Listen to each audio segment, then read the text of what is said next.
Place a $200 Nike high-end running shoe next to a $60 generic brand. Cut them both in half. You will find almost identical raw materials, the same synthetic mesh, similar EVA foam, and comparable rubber compounds. Why do millions eagerly hand over a massive premium for the exact same physical utility? Most businesses assume customers buy technical specifications. They spend their marketing budgets highlighting breathability, durability, and proprietary foams. Nike frames the product differently. A pair of their sneakers functions as a motivational tool, an investment in a customer's personal ambition. We see the economic result in this chart showing price inelasticity. Normally, as price goes up on the vertical axis, the demand curve drops sharply. But Nike's demand curve holds steady, ignoring the price hikes. Look at the gap between the standard market price and the premium price. That zone is the identity premium. The purchase functions as a commitment to a personal goal, which makes the sticker price secondary to the ambition. When demand is driven by identity, price loses its power as a primary decision factor. This shift allows a business to step away from the cost-cutting battles that typically destroy smaller margins. This pricing power is built through a discipline of emotional storytelling, anchored by the ethos of the Just Do It campaign. Watch those defining commercials. You won't hear a single word about heel cushioning, breathability, or synthetic fabrics. The visual focus stays tightly on the visceral experience of effort, the grit, the sweat, and the universal human struggle to push past exhaustion. This is the sale of personal assent. The brand aligns with the customer's internal drive to succeed. When a marketing narrative mirrors the internal struggles of an audience, the physical product evolves. It turns into a physical talisman for their own personal goals. This internal alignment is reinforced by external association.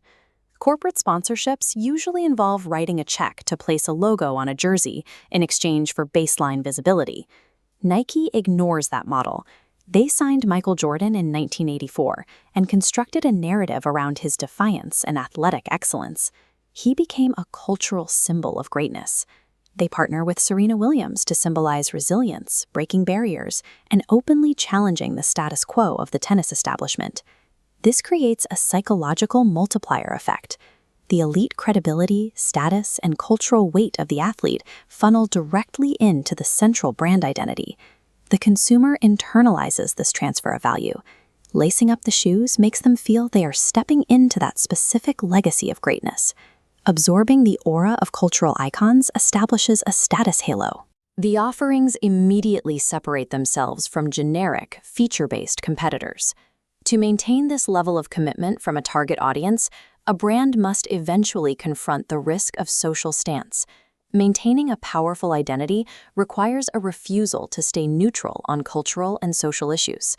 We see the execution of this in the Dream Crazy campaign, featuring Colin Kaepernick. The message demanded that the audience believe in something, even if it meant sacrificing everything.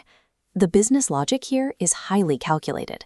The company intentionally accepted short-term controversy and boycotts. In exchange, they solidified a deep emotional alignment with their core target demographic. Taking a definitive stand secures a level of customer retention that outlasts any single product cycle.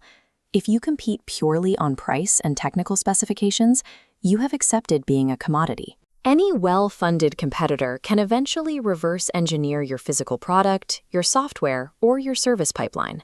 Physical assets are vulnerable. An identity is difficult to clone. While a competitor can match your manufacturing, they cannot easily replicate 20 years of shared cultural meaning.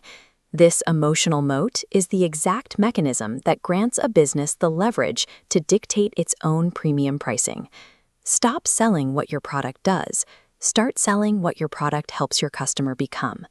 Your brand positioning serves as your strongest defense against obsolescence. If you want to stop competing on price and build resilient growth systems, you need expert strategic guidance. Click the link below to start building your own blueprint today.